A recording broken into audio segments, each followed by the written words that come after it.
ابھی آپ کو ایک بات بتاتا ہوں. میرا آج سے 1 سال پہلے ایک بار میں لائبریری میں انٹر ہوا تو لائبریری کے اندر ایک لڑکا بیٹھا تھا. تو میری اس کے ساتھ ڈسکشن ہونا شروع ہو گئی. اس نے مجھے بتایا کہ اس نے کوئی 110 کے قریب کتابیں پڑھی ہیں اور 5 جید علماء ہر مکتوبہ فکر سے تعلق رکھنے والے اس نے مجھے بتایا کہ میں نے ان کی تفاسیر پڑھی ہیں اور وہاں پہ بھی بیٹھ کے وہ تاریخ نظریہ پاکستان کی کتاب پڑھ رہا تھا.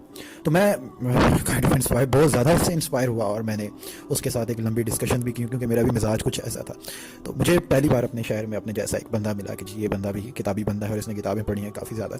تو ایک اچھی گپ شپ میری اس کے ساتھ ہوئی. تو اس کے بعد یہ ہے کہ وہ بندہ جو ہے ہاسٹل میں قریب رہتا تھا تو میری اس کے ساتھ ملاقاتیں ہوتی رہیں. میں نے اس کو ٹارگٹ کر کے رکھا کہ اس بندے کو جو ہے وہ میں ساتھ میں شامل کروں گا. تو میں نے اس کو اپنے ٹارگٹ میں رکھ لیا. ایک دن پھر میں نے اس کے ساتھ جا کے ڈسکشن کر دی. میں نے اس کے ساتھ جا کے بولا کہ بھائی میں یہ چاہتا ہوں کہ آپ بہت ٹیلنٹڈ آدمی ہیں اور بہت باصلاحیت انسان ہے اور آپ نے بہت سا مطالعہ بھی کر رکھا ہے. تو میری یہ ذاتی خواہش ہے کہ ہمارا ایک پلیٹ فارم ہے تو میں یہ چاہتا ہوں کہ آپ آ کے اس پلیٹ فارم کے تھرو کام کریں اور یا آپ کسی نہ کسی پلیٹ فارم کو جوائن کریں. اس کے ذریعے سے آپ کوئی نہ کوئی کام کریں اور کام کریں. آپ کو ایک پلیٹ فارم ملے گا. آپ کی جو اندر صلاحیتیں اللہ نے رکھی ہیں تو آپ کو اویل کرنے کا موقع ملے گا. آپ کے پاس نالج ہے. آپ لوگوں تک زیادہ سے زیادہ دعوت کا کام کریں. اسلام کی زیادہ سے زیادہ خدمت کا کام کریں ورنہ آپ مجھے ڈر ہے کہ آپ جیسا بندہ ضائع ہو جائے گا. تو اس نے کہا کہ نہیں مجھے آپ نیوٹرل رہنے دیں. میں نیوٹرل رہ کے کام کرنا زیادہ پسند کروں گا. تو میں نے کہا آپ کیا کرنا چاہتے ہیں؟ کہتے ہیں نہیں میں ابھی فی الحال مطالعہ کرنا چاہتا ہوں اور اس کے بعد میں یعنی کسی بھی تنظیموں کو میں پسند نہیں کرتا کہ میں کسی تنظیم میں شامل ہوں. تو اس سے بہتر ہے کہ میں نیوٹرل رہ کے کام کرتا ہوں اور میں نیوٹرل رہنا چاہتا ہوں. تو میں نے کہا ٹھیک ہے جیسے آپ کہیں. وہ کہتے ہیں ٹھیک ہے آپ ہمیں درس قرآن میں بلا لیا کریں. میں درس سننے آ جاؤں گا لیکن یہ نہیں کہ آپ یہ کہیں کہ آپ کسی جگہ پہ درس دینے چلے جائیں یا کچھ ایسا کام کریں. ہاں یہ ہے کہ بس مجھے باقی آپ نیوٹرل رہنے دیں. ایسا اوکے. اب ریسنٹلی میں نے اس کا ہاسٹل وزٹ کیا. 1 سال کے بعد میں اس کے یعنی روم میٹس کے پاس گیا اور اس کے ساتھ جا کے ملاقات ہوئی. تو مجھے یعنی معلوم ہوا کہ پہلے تو میں یہ سمجھتا کہ وہ ہمارے ساتھی ماشاءاللہ بہت آگے نکل گئے ہوں گے. انہوں نے وسیع مطالعہ کر لیا ہوگا اور کوئی اعلیٰ خدمت سر انجام دے رہے ہوں گے. تو مجھے اس چیز کا علم ہوا کہ وہ جو بندہ ہے وہ عشق شاعری کرتا ہے کیونکہ اس کا تعلق لٹریچر سے تھا اور اس نے کافی لٹریچر بھی پڑھ رکھا تھا. تو وہ آج کل عشق شاعری کر رہا ہے اور راتیں جا کے وہ شاعری کرتا ہے.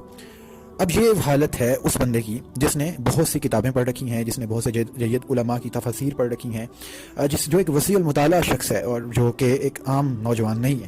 تو اس کی یہ حالت ہے کہ وہ اجتماعیت سے بغیر باہر نکل کے اجتماعیت سے باہر نکل کے اس کی یہ کنڈیشن بن جاتی ہے کہ وہ اس نتیجے پہ پہنچ جاتا ہے. اب ذرا نوجوان نسل کو دیکھیں, عام پرسنس کو دیکھیں. یہ تو اس بندے کی بات رہی نا جس نے بہت بڑا اپنے اندر علامہ بنا ہوا تھا اور وہ بھی اجتماعیت کے بغیر, وہ بھی آرگنائزیشن کے بغیر وہ کہاں سے کہاں آ کے پڑ گیا. لیکن آپ ذرا ایک عام نوجوان کی بات کریں.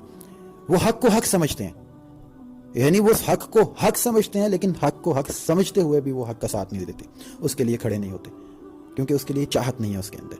وہ باطل کو باطل سمجھتے ہیں, وہ غلط کو غلط سمجھتے ہیں لیکن وہ غلط کام کا نہ صرف ارتکاب کرتے ہیں بلکہ اس کے لیے وہ راستے بھی خالی کر دیتے ہیں, اس کے لیے وہ سیڑھی بھی بن جاتے ہیں کیونکہ اس کے لیے انٹرسٹ پیدا ہو چکا ہے.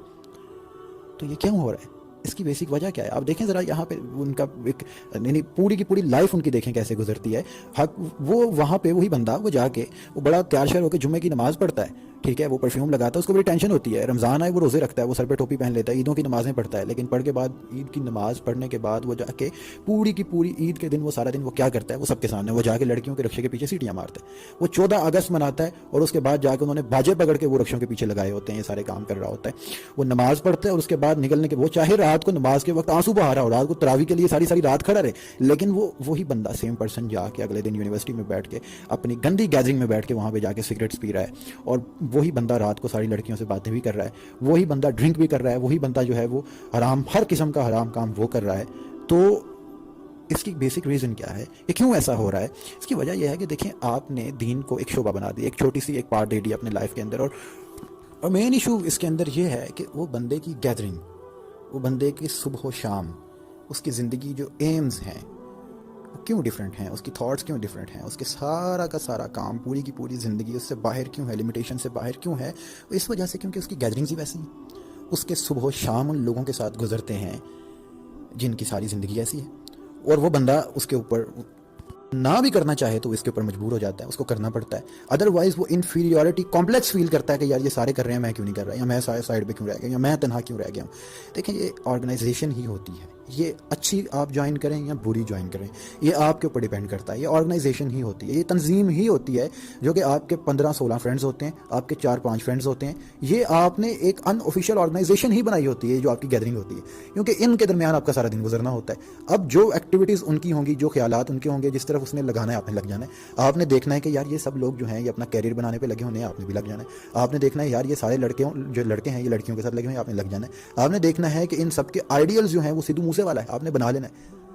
تو یہ سب کچھ کیسے ہے؟ یہ آپ کی بیڈ آرگنائزیشن ہے، آپ کا معاشرہ ہے، آپ کی یہ یعنی آپ کی سوسائٹی ہے جو کہ آپ کی کانشیسنیس کے اوپر اثر انداز ہو رہی ہے. اور وہیں پہ ایٹ اے سیم ٹائم اگر ایک بندہ، اور یہ پاسبل نہیں ہے کہ آپ کسی اچھی آرگنائزیشن کو جوائن کیے بغیر، اس کو ریپلیسمنٹ حاصل کیے بغیر آپ اپنی زندگی کو بدل سکیں، آپ اپنے آپ کو چینج کر سکیں. یہ پاسبل نہیں ہے. آپ کو، یہ آپ کی بیڈ آرگنائزیشن ہے. جب تک آپ اپنے آپ کو اچھی آرگنائزیشن کے ساتھ ایفیلیٹ نہیں کرتے، تب تک، اس وقت تک نہ تو آپ کے خیالات بدل سکتے ہیں. یہ ہو سکتا ہے کہ آپ بہت اپنے اندر علامہ ہو، لیکن آپ اس کو ایکسپریس نہیں کر سکتے، آپ اس کے لیے کچھ کام نہیں کر سکتے، ضائع ہو جائیں گے آپ، کیونکہ آپ کے پاس کوئی پلیٹ فارم نہیں. تو جب تک آپ کسی اچھی آرگنائزیشن سے اس بیڈ آرگنائزیشن کو ریپلیس نہیں کرتے تو آپ اپنی زندگی کو بدل نہیں سکتے. کبھی نہیں آپ اپنی زندگی کو بدل سکتے. لیکن اوپر سے مسئلہ کیا ہے، پرابلم کیا ہے؟ پرابلمٹک تھنگ از دیٹ کہ جو ہی ایک بچے کے گھر پہ پتہ چلتا ہے کہ یہ بچہ کہتا ہے کہ میں نے کسی اسلامک آرگنائزیشن کو جوائن کرنا ہے، تو پیرنٹس فوراً سے ہتھیار اٹھا کے کھڑے ہو جاتے ہیں اور کہتے ہیں کہ اس کام کے لیے تمہیں وہاں پہ بھیجا ہے، اس کام کے لیے تمہیں پیدا کیا ہے. ابھی پڑھ رہے ہو، آرام سے پڑھو، پڑھائی حاصل کر لو گے، اس کے بعد جا کے اس طرح کے کام کرنا. ساری زندگی پڑھی ہے یہ والے کام کرنے کے لیے. وہی بندہ کسی اسلامک آرگنائزیشن کو، کسی اچھی آرگنائزیشن کو جوائن کرنا چاہتا ہے، سب سے پہلے اس کے پیرنٹس کا یہ اس کے سامنے ایکسکیوز ہوتا ہے کہ ساری زندگی پڑھی ہے اس طرح کے کاموں کے لیے، یہ بعد میں کرتے رہنا یہ والے کام. اور بعد میں کیا ہوتا ہے، وہی بندہ اس کے بعد اپنا کیریئر بنانے کے لیے، جاب ڈھونڈنے کے لیے نکلتا ہے، پھر اس کا خاندان بنتا ہے، پھر بچے پالنے میں اس کی ساری زندگی بسر ہو جاتی ہے. یہ اس کی ساری کی ساری لائف کی سٹوری ہے. اور یہ اس طرح سے پیرنٹس بیچ میں رکاوٹ بن جاتے ہیں. لیکن ایٹ اے سیم ٹائم اگر پیرنٹس کی اپنی افیلیشن کسی پولیٹیکل پارٹی کے ساتھ ہے اور بچہ کسی پولیٹیکل پارٹی کا سپورٹر بن جاتا ہے، تو باپ بھی بچے کے یعنی کاندھوں پہ ہاتھ رکھتا ہے، ماں بھی رکھتی ہے اور کہتی ہے کہ ہمیں فخر ہے اپنے بچے کے اوپر، ہمارا بچہ جو ہے وہ ہمارے لیڈر کے ساتھ ہے. اور اسی اگر جو وہ بچہ رسول اللہ صلی اللہ علیہ وسلم کو اپنا لیڈر بناتا ہے اور اس کی طرف چلتا ہے تو ان کو تکلیف ہوتی ہے. یہ کہتے ہیں نہیں ابھی نہ کرو، بعد میں کر لینا. اور بعد میں بھی نہیں ہو سکتا، ہم سب کو پتہ ہے، ہم سب کو پتہ ہے کہ اس طرح سے نہیں چل سکتا. تو یہ کتنی امپورٹنس ہے اس چیز کی. آپ ذرا اس کا اندازہ لگائیں کہ شروع سے جب اسلام چلتا آ رہا ہے، ہماری تو شروع سے روایت ہی اس طرح سے چلتی آ رہی ہے کہ اللہ کے پیغمبر صلی اللہ علیہ وسلم نے جب صحابہ کو دعوت دی، لوگوں کو دعوت دی، تو دعوت دے کے تو ان کو کونوں گدروں میں نہیں پھینک دیا، بلکہ ان کو منظم کیا ہے، ان کی تنظیم بنائی ہے، ان کو آرگنائز کر کے رکھا ہے. مکہ کے اندر بھی آرگنائز کر کے رکھا ہے، پھر مدینہ میں جا کے بھی آرگنائز کیا. پھر وہ مسلمان 1400 سال تک خلافت کی صورت میں آرگنائز رہتے ہوئے آ رہے ہیں.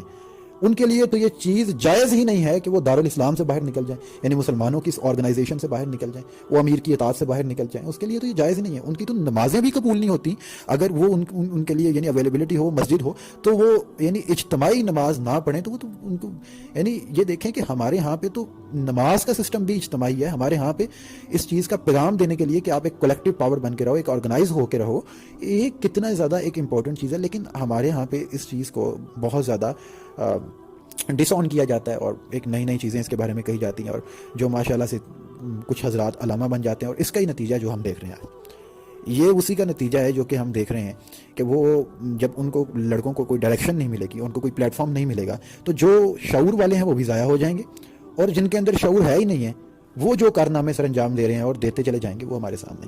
سو اٹس مچ امپورٹنٹ. یہ بہت زیادہ امپورٹنٹ ہے یہ چیز، اور اس کے اوپر ہمیں ایک بالکل کلیئر کٹ سٹانس ہے کہ آج کے دور میں اپنے آپ کو کسی آرگنائزیشنل ایفیلیشن کے بغیر آپ چھوڑیں گے تو آپ اپنے آپ کو کسی فتنے میں ڈال رہے ہیں.